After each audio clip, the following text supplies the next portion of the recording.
श्रीरामा जय रामा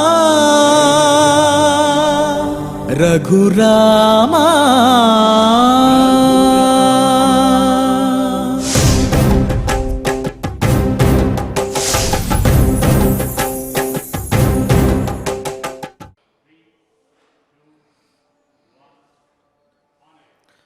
ఓం నమో వెంకటేశాయ. నిజస్వరూపబోధకం కృపాకరం భవాపహం సమం శివం నిరంజనం భజేహరామమద్వయం. పరంబ్రహ్మతత్వాన్ని బోధించేవాడు, కృపాదృష్టితోటి ఆశ్రయించినటువంటి భక్తులందరికీ కూడా అభయాన్ని ఇచ్చి సంరక్షించే స్వామి. సమస్సమవిభక్తాంగ అని చెప్పినట్లుగా సార్వభౌమ సాముద్రిక లక్షణములతోటి ప్రకాశించేటటువంటి వాడు. దివ్యమంగళ విగ్రహుడైనటువంటి శ్రీరామచంద్రమూర్తి యొక్క అనుగ్రహంతో తదభిన్న స్వరూపుడైనటువంటి శ్రీ వెంకటేశ్వరుని యొక్క కృపా కటాక్ష వీక్షణములతోటి భక్తులందరూ కూడా సకల సంపదలతోటి సత్సంతానాభివృద్ధితోటి సకల కళ్యాణములతోటి తొలతోగాలి అని ఆకాంక్షిస్తూ తిరుమల తిరుపతి దేవస్థానం వారు స్వామివారి యొక్క సమక్షంలో నాదనీరాజనం మండపం నుండి శ్రీ వెంకటేశ్వర భక్తి ప్రసార మాధ్యమం ద్వారా నిర్వహిస్తున్నటువంటి శ్రీమద్ రామాయణం బాలకాండ పారాయణ కార్యక్రమం ఈనాటికి 50వ రోజులో మనము ప్రవేశించాము. సంకల్పపూర్వకంగా గురుధ్యానంతో ప్రారంభించుకుందాము మనందరము కలిసి. శ్రీ గురుధ్యానం. గురుర్బ్రహ్మ గురుర్విష్ణు గురుర్దేవో మహేశ్వరః గురుః సాక్షాత్ పరం బ్రహ్మ తస్మై శ్రీ గురవే నమః. శ్రీనివాసధ్యానం శ్రీ వెంకటాచలాధీశం శ్రియాధ్యాసితవక్షసం శ్రితచేతనమందారం శ్రీనివాసమహం భజే. అధ సంకల్పః శ్రీమదాదివరాహ క్షేత్రే విరాజమానస్య శ్రీ పద్మావతీ జానేః అఖిలాండకోటి బ్రహ్మాండ నాయకస్య శ్రీరామచంద్ర రూపాంతరస్య భగవతః శ్రీ వెంకటేశ్వర స్వామినః సన్నిధౌ హనుమత్ సీతా లక్ష్మణ భరత శత్రుఘ్న పరివార సమేత శ్రీరామచంద్ర పరబ్రహ్మణః పరిపూర్ణానుగ్రహేణ అస్మిన్ భువనే అతిశీఘ్రమేవ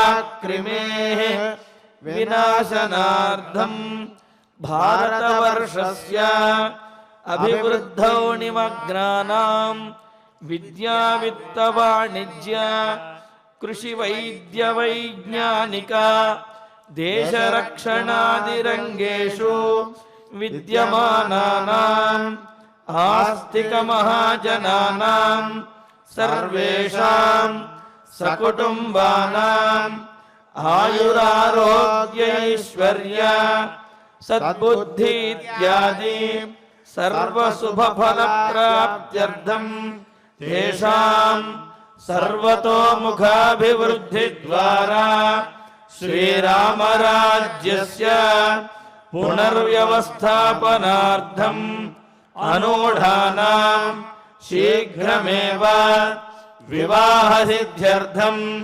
దంపతీనాం అనుకూల దాంపత్య సిద్ధ్యర్థం సంతానార్థినాం శీఘ్రమేవ సత్సంతాన ప్రాప్త్యర్థం తతః పితృదేవతా ప్రీత్యర్థం గో సంరక్షణార్థం చ సకల సంపత్ప్రదే శ్రీమద్వాల్మీకి రామాయణాంతర్గతే బాలకాండే యథాశక్తి శ్లోక వ్యాఖ్యాన పురస్సరం పంచమ సర్గ శ్లోక పారాయణం తథా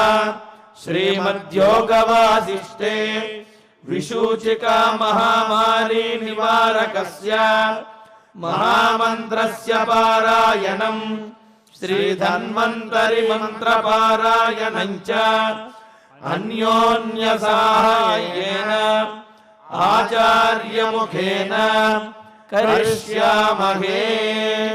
श्री वाल्मीकि प्रार्थना। वाल्मीकिर्मुनिसिंहस्य कवितावनचारिणः शृण्वन् रामकथानादम् को न याति परां गतिम्। श्री आञ्जनेय प्रार्थना। यत्र यत्र रघुनाथकीर्तनम् तत्र तत्र कृतमस्तकाञ्जलिम् बाष्पवारि परिपूर्णलोचनम् मारुतिं नमत राक्षसान्तकम्। श्रीरामायण प्रार्थना। वेदवेद्ये पदे पुंसि जाते दशरथात्मजे वेदः प्राचेतसादासीत् साक्षात् रामायणात्मना। श्रीराम प्रार्थना। आपदामपहर्तारम् दातारं सर्वसम्पदां लोकाभिरामं श्रीरामं भूयो भूयो नमाम्यहम्। श्रीरामचन्द्र परब्रह्मणे नमः। अथ श्रीमद् रामायणे बालकाण्डे पंचमः सर्गः। श्री गुरुभ्यो नमः। श्री वेंकटेश चरणौ शरणं प्रपद्ये। శ్రీరామాయ నమః. నిన్న మనం రామాయణ కథలోకి ప్రవేశించాం అని చెప్పుకున్నాం. శ్రీమద్ రామాయణం అనే కథ ఒక దివ్యమైనటువంటి పరమపురుషుని నిజమైన చరితం ఇక్ష్వాకు వంశీయులలో మొదలయ్యింది అని అనుకున్నాం. అంటే ఇక్ష్వాకు వంశంలో ఆవిర్భవించినటువంటి మన శ్రీరాముడి చరితం ఇది అని చెప్పడం తాత్పర్యం.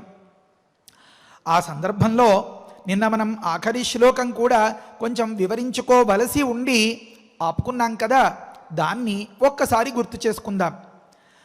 మన ప్రవచన గమనం ఎలా ఉంటుందంటే, కొన్ని సందర్భాల్లో పెద్దలు చెప్తూ ఉంటారు, ఒక గెలుపు గుర్రం మీద పరిగెత్తినట్లుగా చకచకచక సాగుతూ ఉంటుంది. కొన్ని సందర్భాల్లో ఒక మంచి గజేంద్రం టీవీగా నడుస్తున్నట్లుగా సాగుతుంది. కొన్ని సందర్భంలో సింహగమనంలాగా నడుస్తుందట. ఏమది? సింహం కొంత దూరం వెళ్ళిన తర్వాత మళ్ళీ వెనక్కి తిరిగి చూసుకుంటుంది. ఈ రకమైనటువంటి వైచిత్ర్యం, ఈ రకాలు, ఈ పద్ధతి మనలో వచ్చిన గొప్పతనమా? కాదు కాదు, మహర్షిలో ఉన్నటువంటి గొప్పతనం. మహర్షి కొన్ని సందర్భాల్లో వర్ణనలు చేస్తూ ఉంటారు.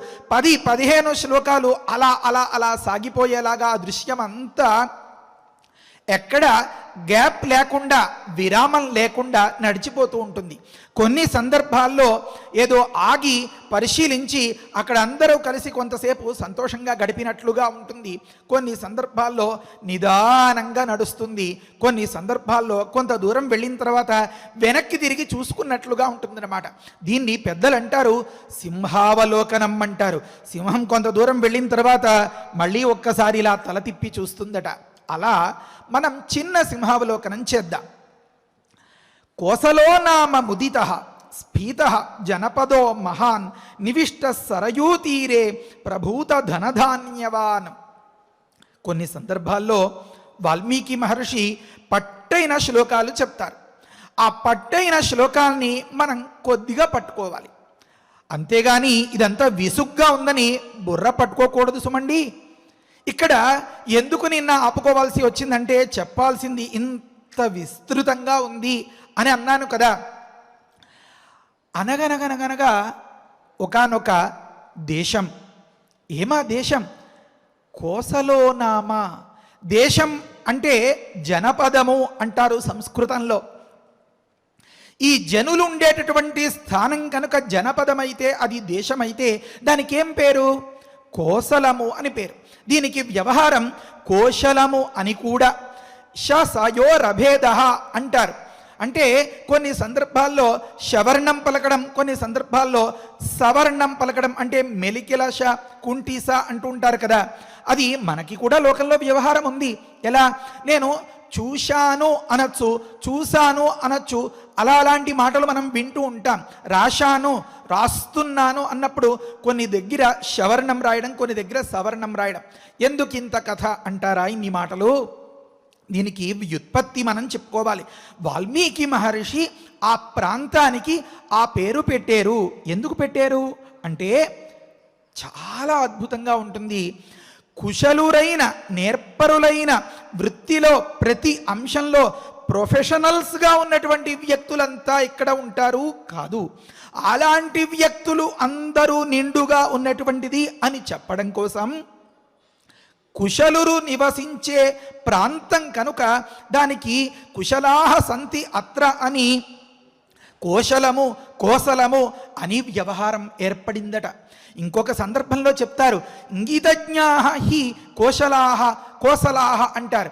అవతలి వ్యక్తి మనసులో ఏదుందో కనిపెట్టేసి నడుచుకునేలాంటి మంచి విజ్ఞత, మంచి విచక్షణ, మంచి వివేకం ఉన్న వ్యక్తులందరూ ఉన్న ప్రాంతం కనుక దానికి కోశల అనే పేరు వచ్చిందట.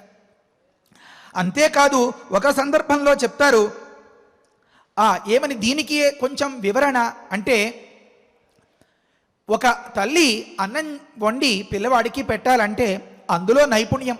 అన్ని సందర్భాల్లో అన్ని పాత్రలు ఉండొచ్చు, ఉండకపోవచ్చు, అన్ని పదార్థాలు దొరకచ్చు, దొరకకపోవచ్చు. వేల్టికి మాత్రం భోజనం సిద్ధం చేస్తే అది ఒక రకమైనటువంటి నైపుణ్యం. ఇంకా మీకు బాగా అందుబాటులో ఉండేలా చెప్పాలా, ఈ పాటికి బహుశా మీ అందరిళ్లలోనూ జరుగుతూ ఉండేదే, పాల ప్యాకెట్ చించి ఒక డబ్బాలో అది దీనిలో గిన్నెలో పోసి పొయ్యి మీద పెట్టేటప్పుడు చుక్క కింద పడకుండా చేయగలిగిన నేర్పు ఉంటే అది కౌశలం. అక్కడి నుంచి మొదలుపెట్టి కూడా పెద్ద పెద్ద బాణాలు వేసి శతఘ్నులను సైతం ప్రయోగించేంతటి మహాయోధాను యోధులు వారి కౌశలంతో నిండి ఉన్నారు కనుక కౌశలంతో నిండి ఉన్న యోధులు, మహావీరులు, ఇంట్లో అమ్మలు లేకపోతే అమ్మమ్మలు, పిల్లలు, పెద్దవాళ్ళు అందరూ కూడా నేర్పరులుగా ఉన్నటువంటి ప్రాంతాన్ని మన వాల్మీకి మహర్షి కోసలము అని చెప్పారట. కోసలో నామ జనపద. ఆ జనపదము స్ఫీత అన్నారు, బాగా సమృద్ధిగా ఉంది అని ఒక భావం. మామూలుగా అయితే ఇది ఒక వ్యక్తిని ఎక్కడైనా చెప్తే బాగా బలిసిన, దృఢంగా ఉన్నా అని అర్థం. మరి ఆ ప్యాయి ఓస్ఫాయి వృద్ధౌ అని చెప్తారు వైయాకరణులు, అంటే బాగా అభివృద్ధిగా ఉంది అని. దేశం ఎప్పుడు అభివృద్ధిగా ఉంటుందండి? దేశంలో ఉండేటటువంటి పౌరులందరూ అభివృద్ధిగా ఉంటే కనుక వాల్మీకి మహర్షి అక్కడ ఉండే పౌరులందరినీ కూడా ఆ పైనుంచి అన్నట్లుగా ఒక విహంగ వీక్షణం అంటారే అలా మనకి చూపిస్తున్నారట. ఇది ఎలాగో ఇంతకు ముందు రాబోయే పదాల్లో మనకి బాగా తెలుస్తుంది తర్వాతి శ్లోకంలో. ఇది మనసులో పెట్టుకోండి. మనం ఇప్పుడు ఒక్కసారి అయోధ్యకు వెళ్ళిపోతే తప్ప మనకు ఆ దృశ్యం అంతా అంత బాగా కనిపించదు. వాల్మీకి మనస్సు మనకు అంత బాగా అర్థం కాదు కనుక మహర్షి మనస్సుని అర్థం చేసుకోవాలి కదా. ఎందుకు ఇంగితజ్ఞాః హి కోసలాః అనుకున్నాం కదా. మనసులో ఉన్నదాన్ని అర్థం చేసుకుని ప్రవర్తించే కోసల దేశీయులు గురించి మనం చెప్పుకుంటున్నాం కదా.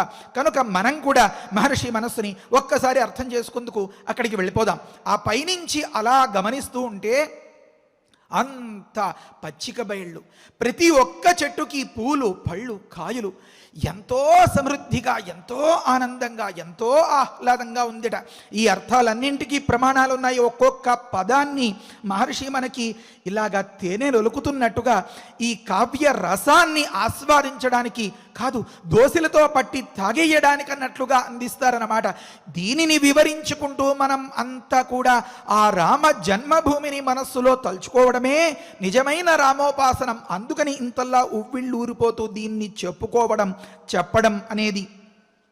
కోసలో నామ ముదిత, ఇది ముందు ఉన్నటువంటి మాట.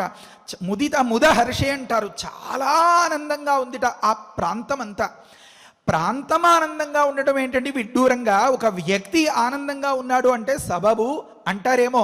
మనలో కూడా కొంతమంది అనుకుంటూ ఉంటారు, ఆ ఇంట్లోంచి ఎప్పుడు నవ్వులు వినిపిస్తూనే ఉంటాయి, ఆ ఇల్లంతా ఎప్పుడు ఆనందంగా ఆనంద నిలయంలా ఉంటుంది అని అనుకుంటారే, అంటే ఇంట్లో వాళ్ళందరూ ఏ గొడవలు కుమ్ములాటలు పెద్ద పెద్ద పట్టుదళ్ళు అనుమానాలు ఆక్షేపణలు లేకుండా సరే సరే అనుకునేలాగా మనసులో ఉన్నదాన్ని కనిపెట్టేసి చేసేయడం, తను కోరుకున్న దాన్ని అవతలి వ్యక్తి నెత్తిన బలంగా రుద్దకుండా ఉండడం, ఇలాంటివన్నీ ఎప్పుడైతే ఉన్నాయో అది ఒక చిన్న పూరి గుడిసె అయితే కూడా ప్రభువు ఉండేటటువంటి ఆనంద నిలయం అయిపోతుందన్నమాట. కనుక ప్రతి ఇంట కూడా పరమాత్మ స్వరూపమైనటువంటి ఆనందం నిండిపోయి నెలవై ఉంటే అది ఆనంద నిలయంలాగా ఉంది. కనుక ఆ ప్రాంతమంతా కూడా ముదిత చాలా హర్షంగా సంతోషంగా ఉందట. అంటే మీరు గమనించండి, అక్కడ పెద్దవాళ్ళు ఉండొచ్చు, ముసలి వాళ్ళు ఉండొచ్చు, మోకాళ్ళ నొప్పులు అవ్వచ్చు, మరొకటవ్వచ్చు, కానీ ఎవరికి ఏ ఒక్క శరీర స్థితి మనస్సు మీద ప్రభావం చూపించకుండా మనసుని ఆహ్లాదంగా ప్రసన్నంగా ఏ బెంగలు లేకుండా ఉంచుకోవడం అనేటటువంటి మంచి కౌశలం కలిగిన వ్యక్తులు కల మన కోసల దేశం. ఇది చాలా పెద్ద వాక్యం చెప్పేసి అనుకుంటున్నారా? అది ఎందుకో అప్రయత్నంగా వచ్చేసింది. సరే, కోసలో నామ ముదిత చాలా హర్షంగా ఉందిట, జనులు హర్షంగా ఉన్నారు కనుక ఆ ప్రాంతం చాలా ఆనందంగా ఉంది అని వర్ణిస్తున్నారు మన మహర్షి వాల్మీకి. అంతే, సంతోషమే సగం బలం అంటారు కదా. ఆనందంగా ఉంటే ఇంకా అక్కడ కొదవేది, సంపదలు లేకపోతే మిగతా స్థితిగతులు ఏవి కారణం కాదు అనుకున్నాం కదా. అంతే, పక్కనే ఇంకొక మాట స్ఫీత, చాలా అభివృద్ధిగా చాలా సమృద్ధిగా ఉంది అని. భర్త రాత్రి పగలు అంతా కష్టపడి బోళ్ళు సంపాదిస్తాడు అనుకోండి, ఒక ఉదాహరణ. భార్య అంతా సంపాదిస్తుంది అనుకోండి, పిల్లలు రకరకాలుగా ఉన్నారనుకోండి, ప్రజ్ఞలతో పాఠవాలతో, అందరి మనస్సులు తృప్తి సంతోషం ఆనందం అనేది లేకపోతే ప్రతి ఒక్కరిలోనూ దిగులే, ప్రతి ఒక్కరిలోనూ చెప్పుకోలేని చెప్పరానంత బాధే. కనుక అప్పుడు వాళ్ళు పుష్టిగా దృఢంగా బలంగా సంతోషంగా ఉన్నట్లు ఎలా? కానే కాదు. కనుక ఈ హర్షము ఆనందము అనేది పుష్టినిస్తుంది. కనుక ఒక కారణాన్ని వెనకాల చెప్పినట్లుగా రోజు ఆ మొక్కలో సంధ్యావందనం చేసి నీళ్లు పోస్తామనుకోండి, అది బాగా పెరిగి ఆ తులసి కోట అంతా నిండిపోయేలాగా పెరిగి పెద్ద అవుతూ ఉండొచ్చు. కనుక మొక్క పెరగడానికి కారణం నీరు అన్నట్లుగా ఒక వ్యక్తి, ఒక ప్రాంతం, ఒక ప్రదేశం కళకళ్ళాడుతూ ఉండడానికి కారణం సంతోషం. కనుక సంతోషంగా ఉంది అన్నారు. సంతోషానికి ఫలితమేమి? స్ఫీత, చాలా అభివృద్ధిగా చాలా బలిసిన ఒక మంచి దృఢకాయుడిలాగా అందంగా ఉందట. ముదిత స్ఫీత జనపద. అందుకనే ఆ జనపదము మన కోసల దేశం, మన రాముడు అవతరించబోయేటటువంటి ఈ కోసల దేశం మహాను, చాలా ఉన్నతమైనది, చాలా గొప్పది అని వర్ణించారు మహర్షి. ఎక్కడ ఉందిట ఇది అంటే నివిష్ట సరయూ తీరే. ఏదో మనం ఏరి కోరి మంచి ఆర్కిటెక్ట్గా ఉన్న వ్యక్తి ఇక్కడ ఇది ఉండాలి, లేకపోతే మంచి ఇంటీరియర్ డిజైనర్ అంటారు కదా, ఆ వ్యక్తి ఇది ఇక్కడ ఉండాలి అని చాలా ఆశతో ఆశయంతో ఒక గృహిణి చేత ప్రేరేపింపబడినటువంటి ఆ ఇంజనీరు ఎలా అలంకరిస్తాడో అలా నివిష్ట పట్టుకొచ్చి పెట్టినట్లుగా ఉంది. ఎక్కడ? సరయూ తీరే. సరయు అంటే ఒకానొక నది. అది చెప్తారు, దాని గురించి చెప్తారు. బ్రహ్మమానస సరోవరం నుంచి ఇక్కడకు దిగి వచ్చినది కనుక అది సరయు అని పిలువబడుతోంది అన్నారు. ఇది ఒక అర్థం. ఇంకొక అర్థం ఏం చెప్పారు? సరం సరణిం పద్ధతిం యౌతి మిశ్రజతి ఇది సరయు అన్నారు. అబ్బా, ఎంత అద్భుతమైనటువంటి మాట అంటే ఆ నది కూడా మనం ఎలా నడుచుకోవాలో చూపించేస్తోందట. సరం అంటే సరణిం అన్నారు, బిహేవియర్ ట్రీట్మెంట్ అని చెప్తూ ఉంటారే, అలాంటి మనం నడుచుకోవలసిన పద్ధతిని అది మనకి చూపిస్తోందా అన్నట్లుగా ఉంటుందట. ఎందుకని ఇంతలా చెప్పాల్సి వచ్చింది? ఆ నీరంతా నిర్మలంగా ఉంటుందట. అంటే మన మనస్సు అలా ప్లెజెంట్గా ఉండాలి, అలా ప్రశాంతంగా గందరగోళం లేకుండా ఉండాలి అని అర్థమట. ఆ నీరంతా కూడా కాలుష్యం లేకుండా ఉంది అని ఇంతకుముందు దీనికి చెప్పిన దానికినే అర్థం. ఆలోచనలు దురాలోచనలు అనే కాలుష్యం లేకుండా ఉండాలన్నమాట. ఆ నీరు ఎంతో లోతుగా ఉండి ఆ నది ప్రవహిస్తోంది అని ఒక అర్థమట. మనం కూడా మన భావాల్ని అలా లోతుగా అట్టే పెట్టుకోవాలి తప్ప ప్రతిదానికి పెద్ద పెద్ద ప్రకటనలు చేస్తూ ఆ తర్వాత వెరిమొహాలు వేసేలా ఉండకూడదట. ఆ తర్వాత ఇంకొక మంచి భావం, ఆ ప్రవాహ వేగం ఎక్కడ ఆగకుండా అలా పయనిస్తూనే ఉంటుందట. అది గంగలో కలిసి గంగ సాగరంలో కలిసి అన్నట్లుగా అలా వెళ్తూ ఉంటుంది. అలా కూడా అలాగా మనం కూడా ఒక మంచి లక్ష్యాన్ని ఏర్పరచుకుని ఆ లక్ష్యం కోసం ఎక్కడ ప్రయత్నం కుంటు పడిపోకుండా, చతికిల పడిపోకుండా, ఆగిపోకుండా అలా సాగిపోతూనే ఉండాలట. ఆగిపోకుండా సాగిపోవడం అనేటటువంటి గొప్ప పద్ధతిని నేర్పించేది కనుక దీనికి సరయు అని పేరు పెట్టచ్చా? ఖచ్చితంగా పెట్టచ్చు. కనుక సరయు అని ఆ ఒక నది ఉందిట. ఆ నదికి దగ్గర ఉందిట ఈ కోసల. తరువాత దానిలో వర్ణిస్తారండి, అది అప్పుడు చెప్పుకుందాం మనము. ఒక చిన్న మాట, నివిష్ట సరయూ తీరే ప్రభూత ధనధాన్యవాన్. అసలు ఆ సరయూ నది ఎలా ఉంది, ఈ కోసల దేశం ఎలా ఉంది గుర్తుపెట్టుకోండి మీరంతా. మనందరం ఇప్పుడు పైనుంచి చూస్తున్నాం దాన్ని, ఇంకా సేపట్లో అలా లోపలికి వెళ్ళబోతాం. సరే, ప్రభూత ధనధాన్యవాను సరయూ తీరే, సరయూ అనే నది యొక్క తీరే ఒడ్డుయందు నివిష్ట అలా ఉంచబడినట్లుగా ఉంది అని తాత్పర్యం అనుకున్నాం కదా. ఆ కోసల దేశము ప్రభూత ధనధాన్యవాను అన్నారు. బాగా డబ్బున్న దేశము, సంపన్న దేశాలు అని రాస్తుంటారు కదా దినపత్రికల్లో. అలాంటిది, అలాంటి వాటిల్లోకెల్లా సంపన్న దేశము. మంచి ధాన్యవాన్ అన్నారు. వాన్ అన్నదానికి కళ అని అర్థం. బలవాను బలవంతుడు, బలము కలవాడు. ధాన్యవాను ధాన్యవంతమైన ప్రదేశము. అలాగే ధనవాను ధనవంతమైన ప్రదేశము అన్నారు. ధనం అంటే ఏమండి, ధాన్యం అంటే ఏమండి అన్నారు. ఇంతకుముందు అనుకున్నాం వాల్మీకి మహర్షి కొన్ని శ్లోకాల్ని చాలా పట్టుగా చెప్తారు అని. అక్కడ మనం తొందరపడకుండా ఒక గజేంద్రంలాగా అలా నిదానంగా గమనించుకుంటూ వెళ్ళాలన్నమాట. అంటే చెప్తారు, దధాతి ధారయతి పోషయతి ఇది ధనం అని వ్యవహరిస్తారు. అంటే ఏదైతే మనల్ని నిలబెడుతుందో, ఏదైతే మనల్ని పోషిస్తుందో దానికి ధనం అని పేరన్నారు. అదేమిటండి, మనల్ని నిలబెట్టకుండా మనల్ని పోషించకుండా అంటే మనకి అవసరానికి ఉపయోగపడకుండా ఉండే ధనం కూడా ఉంటుందా అన్నారు. ఖచ్చితంగా ఉంటుందండి అన్నారు. అన్యాయార్జితమైతే, లేకపోతే దుర్బుద్ధితో చేసినటువంటి కొన్ని కుట్రల వల్ల ప్రయత్నాల వల్ల ఏర్పడితే, 10 మందికి మనం చెప్తే ఎక్కడ దొరికిపోతామో అనే భయంతో దాచుకోబడినది అయితే ఆ ధనం మన అక్కరకు అవసరానికి ఎలా ఉపయోగపడుతుంది? పడదు. కనుక సామాన్య జీతగాడు కూడా 100 రూపాయలు జేబులో పెట్టుకున్న వ్యక్తి నాన్న ఆకలేస్తోంది అంటే 10 రూపాయలతో ఏదైనా కొని పెట్టగలిగితే అది అసలైన ధనం. కోట్ల కొలది డబ్బు మూలుగుతోంది, బయటికి తీస్తే పట్టుకుంటారేమో, ఎవరైనా పట్టుకుపోతారేమో అనేటటువంటి భయంతోనో, లేకపోతే ఇదంతా ఎక్కడి నుంచి వచ్చింది అని మనం చెప్పాల్సి వస్తుందేమో అనేటటువంటి ముందు జాగ్రత్తతోనో ఉన్నది. అవసరానికి ఉపయోగపడకపోతే అది నిన్ను నిలబెట్టే ధనం అయ్యిందా? కాలేదు. మరి దానికి ఏం పేరు? కేవలం కరెన్సీ అని మాత్రమే పెట్టుకోవాలి, కేవలం నగదు అని మాత్రమే పేరు పెట్టుకోవాలి. కనుక ఇక్కడ ఈ కోసల దేశంలో అట ప్రతి ఒక్క వ్యక్తి యొక్క ధనం పైసా చాలా న్యాయంగా ఆర్జింపబడినది కనుక ఇది నిజమైన ధనం, దీనికి ధనం అనే వ్యవహారం చాలా ఉచితం అని చెప్పారనమాట. మళ్ళీ ఒక చిన్న విశ్లేషణ ఏమనంటే, ఏమండి ఈ ధనం అనేది ఎన్ని రకాలుగా ఉంటుంది, ఎందుకని అలాగే అడిగారు అంటారేమో.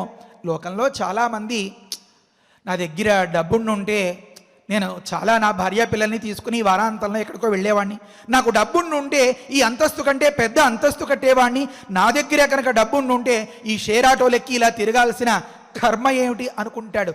కాకి ఒత్తు లేదండి, ఆ ఊపులో ఆ దుఃఖంలో వచ్చేసేటటువంటి మాట అన్నమాట కర్మ.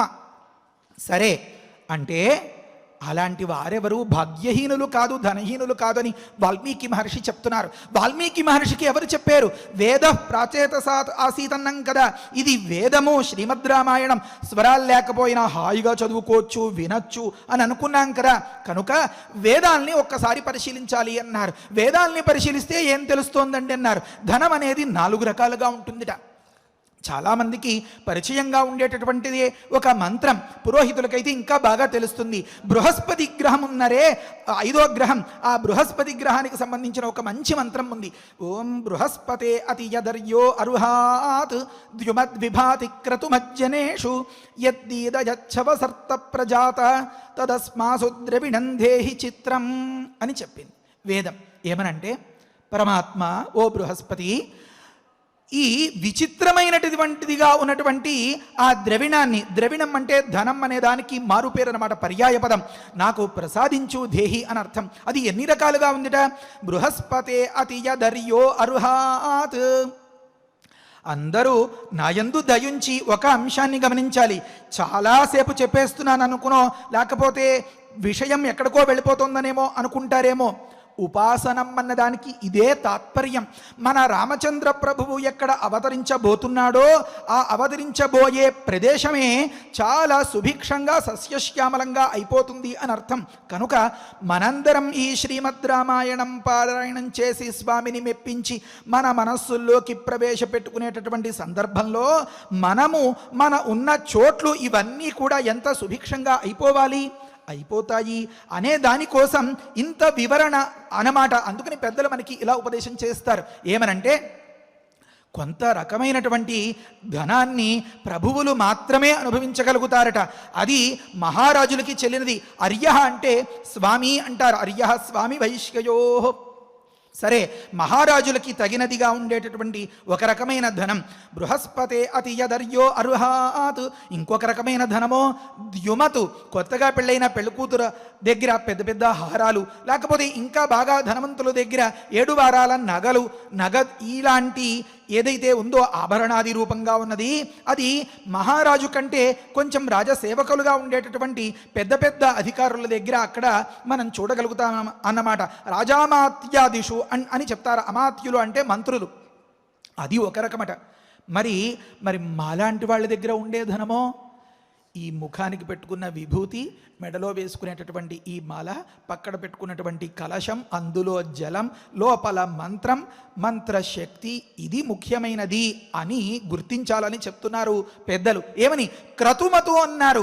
నువ్వు ఏదైనా సరే ఒక పుణ్యం, క్రతువు, యజ్ఞం, యాగం చేయడానికి ఉపయోగించే సాధనంగా ఉన్నది ఏదైతే ఉందో, మంత్రించి ఇవ్వాలంటే ఏం మంత్రిస్తాం? రూపాయి నోట్లను మంత్రించి ఇవ్వగలుగుతామా? ఇవ్వలేం. లేకపోతే ఏదైనా పేపర్స్ మీద సంతకం పెట్టి ఆస్తిని సంక్రమింపచేసినట్లుగా సంక్రమింపచేయగలమా? చేయలేం.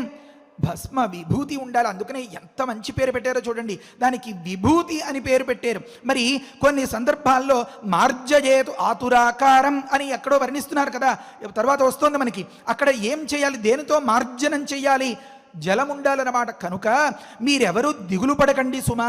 కొందరి దగ్గర ఆ ధనం ఉండొచ్చు, కొందరి దగ్గర ఆభరణాలు ఉండొచ్చు, కొందరి దగ్గర ఈ ధనములు ఉండొచ్చు. కనుకనే వీరిని తపోధనులు అంటారన్నమాట. వైదిక నిష్ఠతో ఉండాల్సిన వాళ్ళు, ఉండేవాళ్ళు. సరే, ఇలాంటి వ్యక్తులందరి దగ్గర ఉండేటటువంటి ధనం ఇంకొక రకం అన్నారు. మరొక రకం ఏమి అన్నారు అంటే, ఇక్కడికి 3 రకాలు వచ్చాయి. యద్దీదయచ్చవసర్త ప్రజాత అన్నారు. యదేవ జీవిత శవసా జీవిత ప్రదాన సంపాదిత సేవక రూపేణ వర్తతే ప్రకాశతే అని ఒక సందర్భంలో చెప్తారు. అంటే శవస్ అన్నదానికి బలము అని అర్థం అన్నమాట. ఆ బల రూపంలో ఉండేటటువంటి ధనం ఏదైతే ఉందో, ఈ 4 విధములైనటువంటి ధనము అని పిలువబడే ద్రవిణాన్ని, అది విచిత్రమైన దానిని పరమేశ్వర నాకు ప్రసాదించు అని అక్కడ ఉందన్నమాట. దీన్ని అంతని దృష్టిలో పెట్టుకుని ఈ వేదం ఆధారంగా మన వాల్మీకి మహర్షి మన రాముడు అవతరించబోయేటటువంటి ప్రదేశాన్ని ఎలా ఉందో మనకి కళ్ళ కట్టినట్లుగా చూపించడం కోసం చెప్తున్నారు. ఏమని? ధన సమృద్ధితో ఉంది కోసల దేశం అని. అంటే ఏమి తాత్పర్యం? తర్వాత సర్గమంతా పరిశీలిస్తే తెలుస్తుంది. అక్కడ నిత్యాగ్నిహోత్రులు నిజంగా ఈ సమయానికి శుభ్రంగా స్నానం, సంధ్యావందనాలు చేసుకుని ఇలా ధ్యానంతో ఉండేవాళ్ళు, కొందరు హోమం చేసేవాళ్ళు, కొందరు పూజలు చేసేవాళ్ళు, కొందరు వారి వృత్తులలో నిపుణులైన వాళ్ళు. మనం అనుకున్నాం కదా ఇంతకుముందు, శవస బలంతో అని. కౌశలం, స్కిల్ ఏదైతే ఉందో అది కూడా ఒక గొప్ప ధనం. అలాంటి స్కిల్ఫుల్ పర్సన్స్ అంతా అని చెప్తారే, అలా వృత్తి నిపుణులైనటువంటి వ్యక్తులందరూ కూడా పరిపూర్ణంగా నిండి ఉండినటువంటి ప్రదేశం కనుక అది ధన సమృద్ధితో ఉంది అని చెప్పారట. కేవలం కరెన్సీ ఉంది, నగదు ఉంది, లేకపోతే చాలా మణులు ఉన్నాయి అని ఒక్క మాటలో చెప్పి వదిలేయచ్చు కదా. మరి ధనవంతమైన దేశం అని ఎందుకు చెప్పారంటే ఇందుకనట. తర్వాతి సర్గంతా పరిశీలిస్తే మనకి ఇంకొక మంచి మాట తెలుస్తుంది. ఏమిటి ధనవంతమైన ప్రదేశం అంటే, ఈ భావము అనేటటువంటి గొప్ప భాగ్యము కలిగినటువంటి ప్రజలంతా నివసించే ప్రదేశం కనుక దాన్ని భావబలం కలిగిన, భావము అనేటటువంటి భాగ్యం కలిగినటువంటి ప్రదేశంగా వర్ణించడం కోసం వాల్మీకి మహర్షి ఈ మాట చెప్పారట. అంటే ఒక్కొక్క శ్లోకంలో ఒక్కొక్క పదంలో అక్కడక్కడ అలా అనిపించేలాగా చమత్కారంగా ఉండేలాంటి కొన్ని పదాల్ని ప్రయోగిస్తూ ఉంటారు మహర్షి. ప్రభూత, ధన, ధాన్యవాన్. తర్వాత ధాన్య అన్న ఒక్క మాటను కూడా మనం కొద్దిగా వివరించుకుందాం. ధాన్యం అంటే మనం తినే ఆహారం అని చాలామందికి తెలుసు, కానీ నిజానికి దాన్ని ధాన్యం అనకూడదండి. మరి ఏమనాలన్నారు? ఈ ధాన్య శబ్దాన్ని వివరించుకోవాలంటే ఇక్కడ కూడా మనకి వేదమే ఆధారం. ఒకానొక సందర్భంలో హోమం చేయబోతూ ఆ వ్యక్తి చాటలో ఉన్నటువంటి ధాన్యాన్ని తీసుకుని ఆ పాత్రలో వేసుకుంటూ ఒక మాట చెప్తారు, ఓం ధాన్యమసి ధినుహి దేవాను అని. అంత మాట ఎందుకు చెప్పాల్సి వచ్చింది అంటేట దానికి బ్రాహ్మణ భాగం వివరణ చెప్తుంది. ఏతస్య యజుషో వీర్యేణ యావదేకా దేవతా కామయతే యావదేకా తావదాహుతి ప్రథతే నహి తదస్తి యత్తావదేవ స్యాత్ యావజ్జుహోతి. మీరందరూ కూడా గుర్తుపెట్టుకోవలసినటువంటి అంశం, రామాయణంలో ఒక్క పదం విన్నా చాలు అన్నదానికి తాత్పర్యం ఇదన్నమాట. ఈ ఒక్క మాటను మన మనస్సులో ఉంచుకుని ఆనాటి అయోధ్యను ఈనాడు మనం వెళ్ళి చూడగలిగేలాగా మహర్షి ప్రయోగం ఉంది. ఏమనంటే, మీరు నివేదనకి ఎంత వస్తువు తీసుకుంటారు? ఇంత వస్తువు, చిన్న పటికి బెల్లం మొక్క నివేదన చేయండి అంటారు. అంతేగాని బజార్లో పటికి బెల్లం అంతా తెస్తామా? తెచ్చిన పటికి బెల్లం అంతా కూడా దేవుడి దగ్గర పెడతామా? పెట్టం. ఇన్ని కుడుములు వండి ఉంటాం, మొన్న ఎన్ని నివేదన చేస్తాం? మనం ఎన్ని తినేసాం? అంటే మరి ఇంత సమర్పిస్తే కొండంత దేవుడికి చిన్న నివేదన చేస్తే అదేమైనా సరిపోతుందా అనే ప్రశ్న వస్తుంది. అందుకని మీరు హోమం చేస్తే ఎంత వస్తువుని హోమం చేస్తారు? ఎంత వస్తువుని చెయ్యాలి? నాకు చాలా ఉంది అని అనుకుని మీరు బస్తాలు బస్తాలు బియ్యాన్ని వార్చేసి దాన్ని అంతా పెద్ద హోమగుండం కట్టించేసి అందులో వేసేసి దండం పెట్టి స్వాహా అంటామంటే అబ్బే తప్పండి. చాలా సూక్ష్మమైనటువంటి కొలతతో ఇలా పట్టుకుని 3 వేళ్లతో దాన్ని తీసుకుని వెయ్యాలి అని శాస్త్రం ఉంది. 4 సార్లు 4 చెంచాలు లాంటి వస్తువుతో ఆ నెయ్యిని గ్రహించి ఏకం వే త్రీణి చత్వారి అని వెయ్యాలి. ఎప్పుడో పూర్ణాహుతి దగ్గర మాత్రమే 12 గృహీతేనా అని 12 సార్లు గ్రహించాలంటారు. అంటే మన పిల్లవాడికి మనం చిన్న చిన్న గోరుముద్దులు తినిపిస్తూ ఉంటాం కదా, అలా మనల్ని ప్రియంగా చూసుకునేటటువంటి మనకు ప్రియములైనటువంటి ఆ దేవతలకి చిన్న చిన్నగా పెట్టాలట. ఇప్పుడు మళ్ళీ ప్రశ్న, ఇందాకటి ప్రశ్న, ఇంత చిన్న చిన్నగా తినిపిస్తే ఆ దేవత పొట్ట కడుపు ఎప్పటికి నిండుతుందండి? వాళ్ళ ఆకలి ఎప్పటికి తీరేను అంటేట అక్కడ మంత్రం అవసరమైందట. ఈ మంత్రాన్ని చెప్పి ఈ వస్తువుని ఉద్దేశించి ఆ నివేదన చేయదలుచుకున్నటువంటి దానిని ఆ సందర్భంలో నువ్వు ధాన్యమై ఉన్నావు ఓ పదార్థమా అని ప్రార్థిస్తాడు. అంటేట ధినోతి ప్రీణయతి ఇది ధాన్యం అని దానికి వివరణ చెప్తారు. అవతలి వ్యక్తికి ఎంతో తృప్తినిచ్చేది అని. అంటే మీరు ఎప్పటి నుంచో కొండకి వెళ్ళాలి అని మొక్కుకుండే సందర్భంలో ఈ శనివారం కాదు, పై శనివారం కాదు, ఏదో పుట్టినరోజు కాదు అని దాటిపోతుండే పరిస్థితిలో ఎవరో స్నేహితులు అనుకోకుండా తలుపు కొట్టి మేము తిరుమలకి వెళ్ళొచ్చామండి, కొద్దిగా ప్రసాదం తినండి అంటే, ఆహా స్వామి ఎంత దయ నా మీద నీకు అని అనిపించి మీరు పరవశించిపోతారు కదా. ఆ పారవశ్యం, ఆ పరమానందం అనేది మీకు అనుభవంలో ఉందా లేదా? మీరు తిన్న ప్రసాదం ఎంత? కాదు, మీరు తిన్న మిఠాయి ఎంత? ఇంత. కానీ దానికి మీ భావన ఏమి? అది ప్రసాదం. ప్రసాదం ఇంతైనా నలిగిపోయిన పువ్వే అయినా స్వామి పాదాల మించి తీసి పెట్టుకున్నది తలలో పెట్టుకుంటే ఎంత తృప్తిని ఆనందాన్ని ఇస్తుందో, అలా ఈ ప్రయోగం వల్ల నువ్వు దేవతల్ని తృప్తిపరిచేదానవు అని భక్తితో భావన చేసి స్వాహా అందులో వేసేటప్పటికే ఆ తల్లి ఆ తండ్రి కడుపు నిండిపోతుందట.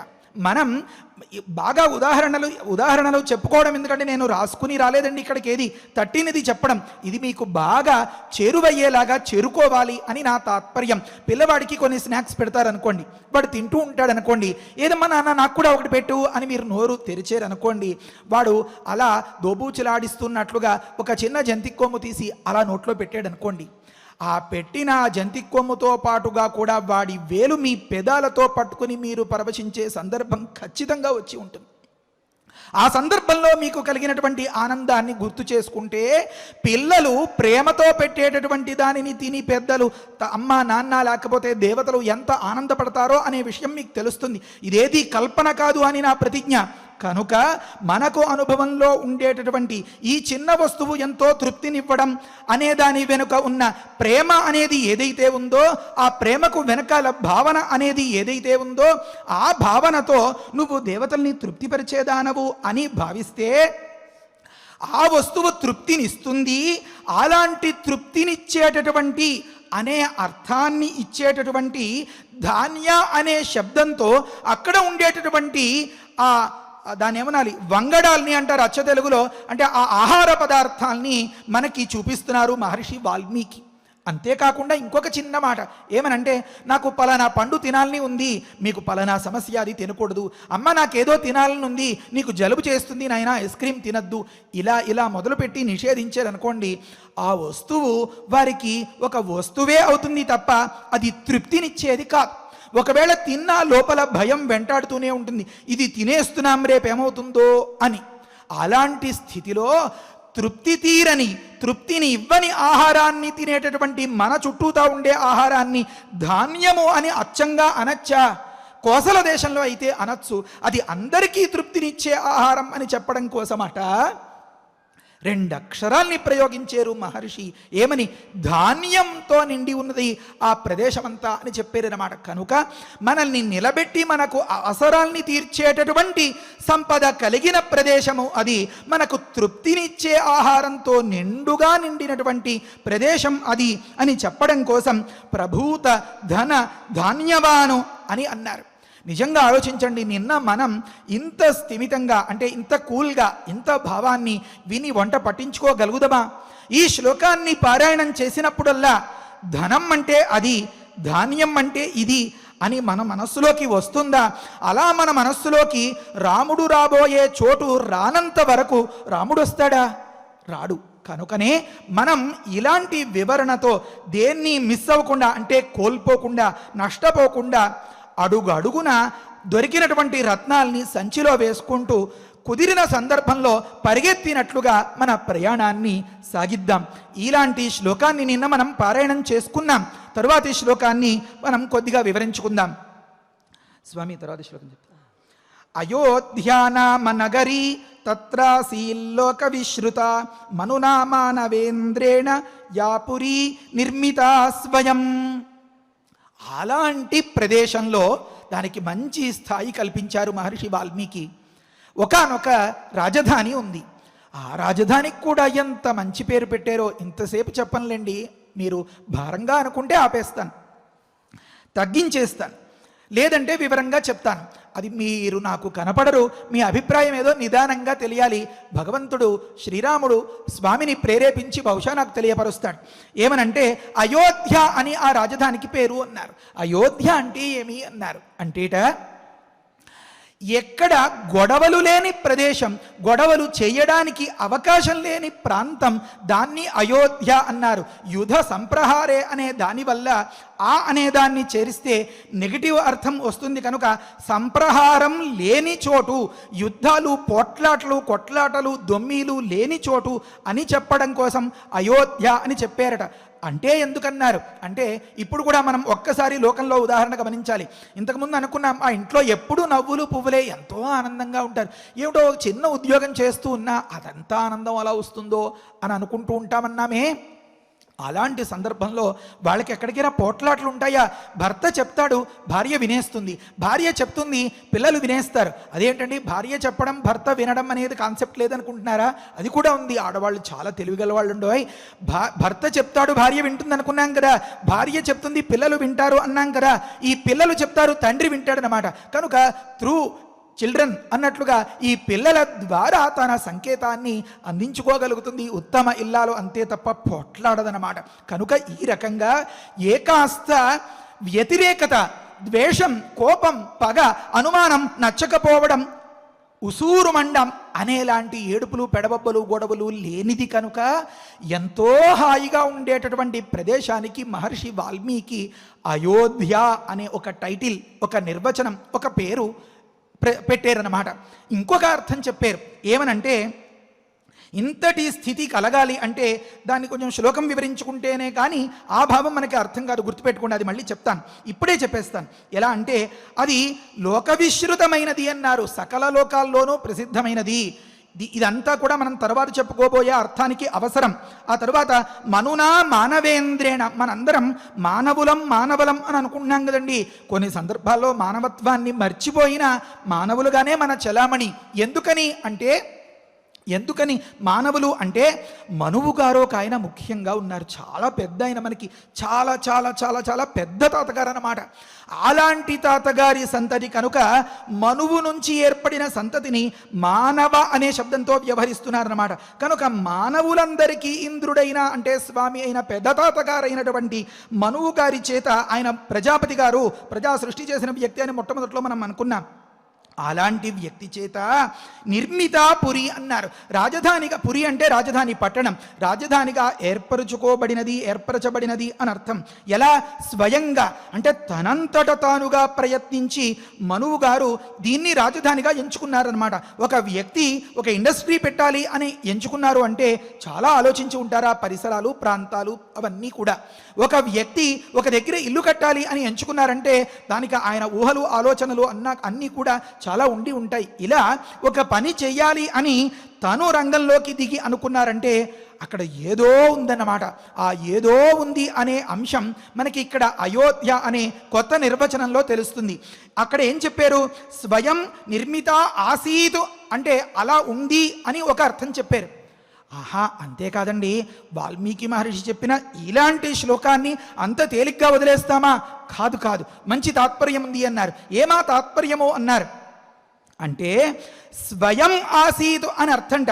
అంటే మనువు గారు రాజధానిగా ఏర్పరచుకుని చలామణిలో ఉంచుకున్నటువంటి ఆ రాజధాని ఉందే, ఆ అయోధ్య ఉందే, అది స్వయం ప్రభూతమట, తనంతట తానుగా ఆవిర్భవించింది. అందుకనే అలాంటి అయోధ్య గురించి ఆశీర్వచన మంత్రంలో చెప్తారు. ఓం అష్టాచక్ర నవద్వార దేవానాం పూహు అయోధ్య అని ఉందన్నమాట. సరే, అలాంటి దాన్ని అధిష్ఠించదలిచేడు కనుక మన రాముడి దృష్టి ఎప్పుడు సామాన్యుల మీద, మామూలు వాళ్ళ మీద పడదు కదండి. పడిందంటే అది చాలా గొప్పది. అందుకనే మీరందరూ కూడా చాలా మహాత్ములు, మహనీయులు అని పెద్దలు కీర్తిస్తూ ఉంటారు. భక్తులకు సాటి లేదు. ఎందుకని? ఆ రాముడి దృష్టి మీ యందు పడబట్టి. అది ఎలా తెలిసిందంటారా? మీ దృష్టి నా మీద పడబట్టి. కాబట్టే కదా నేను చెప్పే రామాయణం కూడా మీరు వింటున్నారు. సరే, అలాంటి సందర్భంలో మన రాముడి దృష్టి పడినటువంటి ఆ అయోధ్య స్వయంభూ అన్నారు. కనుక స్వయమాసీత అని అన్వయించాలి అన్నారు. ఇంత గొప్పగా చెప్పారు కదా, ఇందాక అర్థం ఏంటి చెప్తామన్నారు మీరు అని ఎదురు చూస్తున్నారా? చెప్దాం. అదొక్కటి చెప్పుకుని దీంతో మనం ముగిద్దాం. ఏమనంటే అయోధ్య అంటేట 4 భాగాలు ఉన్నాయట. ఆ, య, ఉ, ధ్యా కలిపితే ఆ, య, ఉ కలిస్తే అయో అవుతుంది. ఆ తర్వాత ధ్యా అనే దాన్ని దగ్గరగా చదివితే అయోధ్య అవుతుంది. ఏమి తాత్పర్యం అండి బాబు, ఈ వ్యాకరణం అంతా మాకెందుకు అనుకుంటున్నారా? ఆ అన్నదానికి మహావిష్ణువు, విష్ణుమూర్తి అర్థమట. య అన్నదానికి బ్రహ్మగారు అర్థమట. ఉ అన్నదానికి పరమేశ్వరుడు, పరమశివుడు అర్థమట. కనుక అశ్చ, యశ్చ, ఉశ్చ అయవహ అని చెప్పి అయోభిః ధ్యాయతే ఇది అయోధ్య అని నిర్వచనం చేస్తారు. సంస్కృతం వింటే పుణ్యం. ఈ నిర్వచనం ప్రభావం మన మనస్సులో ఒక మంచి బీజాల్ని నాటుతుంది. అందుకని మనం శ్రద్ధగా విందాం. సరే, అయోభిః అంటే బ్రహ్మ విష్ణు మహేశ్వరుల చేత ఎప్పుడు ధ్యానింపబడేదిట. అంటే మీరు ఒక భవంతిని, బిల్డింగ్ని చూశారనుకోండి, ఒక ప్రదేశాన్ని గురించి విన్నారనుకోండి, ఎప్పటికైనా ఉంటే ఇలాంటి బిల్డింగ్లో ఉండాలిరా అని అనుకోవడం సహజం కదా. ఎప్పటికైనా ఒక్కసారి ఆ ఊరు చూసి రావాలి, ఆ ప్రాంతానికి వెళ్ళాలి, అక్కడ కొంత గడపాలి అని అనుకోవడం కద్దు కదా, సహజం కదా.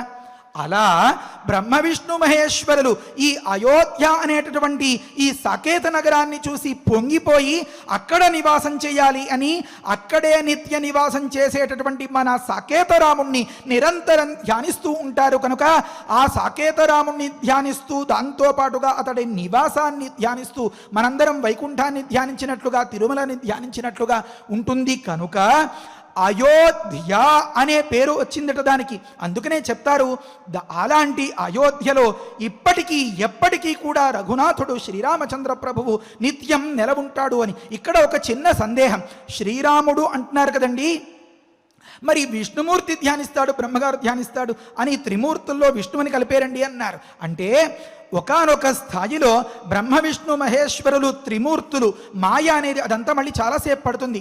మాయ అనేది త్రిగుణాత్మకంగా ఉంటే త్రిగుణాత్మిక మాయ అంటారు. ఒక్కొక్క పర్సంటేజీ శాతం అనేది ఎవరిలో ఎక్కువగా ఉంటుందో దాన్ని బట్టి వాళ్ళ యాక్టివిటీస్, వాళ్ళ చర్యలు, వాళ్ళ చేష్టలు, ప్రవృత్తులు మూడుగా ఉంటాయన్నమాట. అప్పుడు వాళ్ళు ఒక్కరే త్రిమూర్తులుగా ఉంటారు. ఈ త్రిమూర్తులుగా ఉండే దశలో కూడా అసలు మూర్తి నిత్యం నివాసం చేసేటటువంటి చోటు ఏదో దాన్ని ధ్యానిస్తూ ఉంటారు కనుక అలాంటి అసలు మూర్తే సకేతరాముడు, మన శ్రీరాముడు కనుక ఇక్కడ ఈ వ్యుత్పత్తి, ఈ నిర్వచనం, ఈ వివరం ఇలా చెప్తారన్నమాట.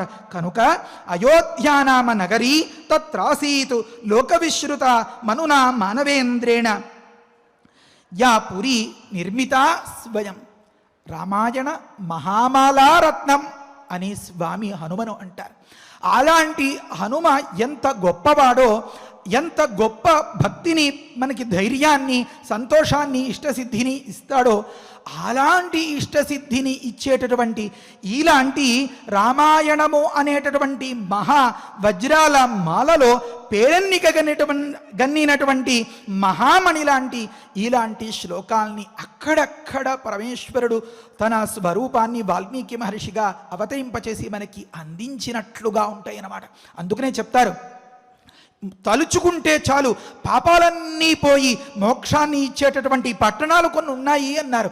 అయోధ్య, మధుర, మాయా, కాశీ, కాంచీ, యవంతిక, పురీ, ద్వారవతి చైవ సప్తైతే మోక్షదాయికా అంటారు. అలాగా 7 మోక్షాన్ని ఇచ్చేటటువంటి గొప్ప పట్టణాల్లో అతి ముఖ్యమైనది కనుక మొట్టమొదట చెప్పబడినటువంటిది మన అయోధ్య, మన రాముడి నిత్య నివాసం. అలాంటి అయోధ్యను ఎంతో గొప్పగా ఆ కోసల దేశాన్ని మనం స్మరించేం కనుక స్మరణ మాత్రం చేత పరవశాన్ని పొందేసేటటువంటి మన శ్రీరాముడు ఇలాంటి గొప్ప ఉపాసనకు మెచ్చి మనం మెచ్చుకునేలాంటి, మన ఐహిక జీవితం అంతా సంతోషంగా గడిచిపోయేలాంటి సకల శుభ ఫలితాల్ని, విజయాన్ని ప్రసాదించి రక్షించుగాక. హరయే నమః. స్వస్తి. అయోధ్యానామ అయోధ్యానామ నగరీ నగరీ తత్రాసీత్ లోకవిశ్రుత మనునా మానవేంద్రేణ యా పురీ నిర్మితా స్వయం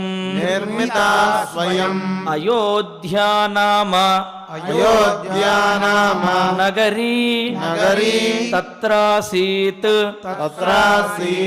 లోకవిశ్రుత మనునా మానవేంద్రేణ యా పురీ నిర్మితా స్వయం. ఇప్పటి వరకు ప్రవచనంలో సారభూతమైనటువంటిది, సమాజానికి, మన దేశానికి కూడా ఉపయోగపడేటటువంటి ప్రవచనామృతాన్ని మనం ఆస్వాదించాం. ఏ విధంగా అయితే కోసల దేశము కుశాగ్రబుద్ధి కలిగినటువంటి జనులతోటి, ఆనందముతోటి, అభివృద్ధితోటి, అక్కరకు వచ్చే యోగ్యమైనటువంటి ధనముతోటి, సంతృప్తిని కలిగించే ధాన్యముతోటి విరాజిల్లుతూ ఉన్నదో, మన దేశము, మన ప్రాంతము, మనతో ఉన్న వారందరూ కూడా అటువంటి సంపదలతో తొలతోగాలి అని స్వామివారిని ప్రార్థిస్తూ ఈనాటి శ్లోకరత్నాన్ని మరొక్కసారి పారాయణ చేసుకుందాము. అయోధ్యానామనగరీ అయోధ్యానామనగరీ తత్రాసీల్లోక విశ్రుత తత్రాసీల్లోక విశ్రుత మనునామానవేంద్రేణ మనునామానవేంద్రేణ యా పురీ నిర్మితా స్వయం. యా పురీ నిర్మితా స్వయం. ఇంకొక్క మాట, అయోధ్య నగరంలో యుద్ధములనేవే జరగవు అని చెప్పి అనుకున్నాం. దానికి కారణం ఏమిటి అంటే అస్థి ప్రశస్త జనలోచనానాం ఆనంద సందాయిషు కోసలేషు ఆజ్ఞా సముత్సారిత దానవానాం అని చెబుతారు. అంటే రఘువంశంలో ఉన్న రాజులు పరిపాలించే అయోధ్య నగరానికి ఎవరైనా తెలియక రాక్షసులు ఎవరైనా సరే ఆక్రమించి యుద్ధం చేయడానికి వచ్చినప్పటికీ కూడా వీళ్ళ యొక్క మాటల ద్వారానే, వీళ్ళ యొక్క ఆజ్ఞతోటే వాళ్ళందరూ పారిపోయేవాళ్ళుట. కాబట్టి అక్కడ యుద్ధం చేయవలసినటువంటి అవసరమే లేదనమాట. ఆ విధంగా మన దేశానికి కూడా అటువంటి ఆ సామర్థ్యం అనేది కలగాలి అని స్వామివారిని మనందరము కూడా ప్రార్థిద్దాము. ఇత్యార్షే శ్రీమద్ రామాయణే బాలకాండే పంచమే సర్గే శ్లోకరత్నం ఫలశ్రుతి నుండి మంగళాంతం వరకు మనందరము కలిసి పారాయణ చేద్దాము. ఫలశ్రుతి కుటుంబ వృద్ధిం ధనధాన్య వృద్ధిం శ్రియస్య ముఖ్యా సుఖముత్తమంచ శ్రుత్వా శుభం కావ్యమిదం మహార్థం ప్రాప్నోతి సర్వాం భువి చార్థ సిద్ధిం. శ్రీరామచంద్ర పరబ్రహ్మణే నమః. అథ శ్రీమద్యోగ వాసిష్ఠే ఉత్పత్తి ప్రకరణే ఏకోనసప్తతితమః సర్గః. శ్రీ వసిష్ఠ ఉవాచ అథ వర్షసహస్రేణ తాం పితామహాయయౌ దారుణం హి తపస్సిద్ధ్యై విషాగ్నిరపి శీతలః మనసైవ ప్రణమ్యైనం సా తథైవ స్థితా సతి కోవరః క్షుచ్ఛమాయాలం ఇతి చింతాన్వితా భవతు ఆస్మృతం ప్రార్థయిష్యేహం వరమేకమిమం విభుం అనాయసీ చాయసీ చ స్యామహం జీవసూచికా అస్యోక్త్యాద్వివిధా సూచిః భూత్వా లక్ష్యామిషామ్యహం ప్రాణినాం సహ సర్వేషాం హృదయం సురభిర్యథా యథాభిమతమేతేన గ్రసేయం సకలం జగత్ క్రమేణ క్షుద్వినాశాయ క్షుద్వినాశః పరం సుఖం ఇతి సంచింతయంతీంతాం ఉవాచ కమలాలయః. అన్యా దృశ్యాస్తథా దృష్ట్వా స్తనితాభ్రరవోపమం బ్రహ్మోవాచ పుత్రి కర్కటికే రక్షః కులశైలాభ్రమాలికే ఉత్తిష్ట త్వం తు దుష్టోస్మి గృహాణాభిమతం వరం. కర్కట్యువాచ భగవన్ భూత భవ్యేశ శ్యామహం జీవసూచికా అనాయసీ చాయసీ చ విధేర్పయసి చేద్వరం. శ్రీ వసిష్ఠ ఉవాచ ఏవమస్మిరితా ముక్త్వా పునరాహ పితామహః సూచికాసోపసర్గాత్వం భవిష్యసి విశూచికా సూక్ష్మయా మాయయా సర్వలోకహింసాం కరిష్యసి దుర్భోజనా దురారంభాః మూర్ఘాలు స్థితయశ్చ యే దుర్దేశవాసినో దుష్టాః తేషాం హింసాం కరిష్యసి ప్రవిశ్యా హృదయం ప్రాణైః పద్మప్లీహాదిబాధనాత్ వాతలేఖాత్మికా వ్యాధిః భవిష్యసి విశూచికా సగుణం విగుణం చైవ జనమాసాదయిష్యసి గుణాన్విత చికిత్సార్థం మంత్రోయంతుమయోచ్యతే. బ్రహ్మోవాచ హిమాద్రేరుత్తరే పార్శ్వే కర్కటీ నామ రాక్షసీ విశూచికాభిధానాస నామ్నాప్యన్యాయమాధికా తస్యాః మంత్రః ఓం హ్రీం హ్రాం హ్రీం విష్ణుశక్తయే నమః. ఓం హ్రీం హ్రాం హ్రీం రాం విష్ణుశక్తయే నమః. ఓం హ్రీం హ్రాం హ్రీం రాం విష్ణుశక్తయే నమః. ఓం నమో భగవతి విష్ణుశక్తిమేనాం. ఓం హర హర నయ నయ పచ పచ మధ మధ ఉత్సాదయ ఉత్సాదయ దూరే కురు స్వాహా హిమవంతం గచ్చ జీవ సహ సహ సహ చంద్రమండలగతోసి స్వాహా. ఓం నమో భగవతి విష్ణుశక్తిమేనాం. ఓం హర హర నయ నయ పచ పచ మధ మధ ఉత్సాదయ ఉత్సాదయ దూరే కురు స్వాహా హిమవంతం గచ్చ జీవ సహ సహ సహ చంద్రమండలగతోసి స్వాహా. ఓం నమో భగవతి విష్ణుశక్తిమేనాం. ఓం హర హర నయ నయ పచ పచ మధ మధ ఉత్సాదయ ఉత్సాదయ దూరే కురు స్వాహా హిమవంతం గచ్చ జీవ సహ సహ సహ చంద్రమండలగతోసి స్వాహా. ఇతి మంత్రీ మహామంత్రం న్యస్య వామకరోదరే మార్జయే ధాతురాకారం తేన హస్తేన సంయుతః హిమశైలాభిముఖ్యేన విద్రుతాం తాం విచింతయేత్ కర్కటీం కర్కశాక్రందాం మంత్రముద్గరమర్దితాం ఆతురం చింతయే చంద్రే రసాయన హృది స్థితం అజరామరణం యుక్తం ముక్తం సర్వాధి విభ్రమైః సాధకో హి శుచిర్భూత్వా స్వాచాంతః సుసమాహితః క్రమేణానేన సకలాం ప్రోచ్ఛినత్తి విశూచికాం. ఇతి గగనగతః త్రిలోకనాథః గగనగ సిద్ధగృహీత సిద్ధమంత్రః గతః ఉపగత చక్రవంద్యమానః నిజపురం అక్షయం ఆయం ఉజ్వలశ్రీః. ఇతి శ్రీమద్యోగవాసిష్ఠే ఉత్పత్తి ప్రకరణే ఏకోనసప్తతితమః సర్గః. అథ ధన్వంతరి ధ్యానం అచ్యుతానంత గోవింద విష్ణో నారాయణామృత రోగాన్ మే నాశయాశేషాన్ ఆశు ధన్వంతరే హరే.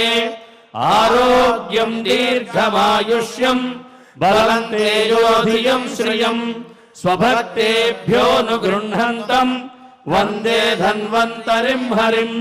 ధన్వంతరేరిమం శ్లోకం భక్త్యా నిత్యం పఠంతి యే అనారోగ్యం న తేషాం స్యాత్ సుఖం జీవంతి తే చిరం. ఓం నమో భగవతే వాసుదేవాయ ధన్వంతరయే అమృతకలశహస్తాయ వజ్రజలౌకహస్తాయ సర్వామయ వినాశనాయ త్రైలోక్యనాథాయ మహావిష్ణవే స్వాహా. ఓం వాసుదేవాయ విద్మహే సుధాహస్తాయ ధీమహి తన్నో ధన్వంతరి ప్రచోదయాత్.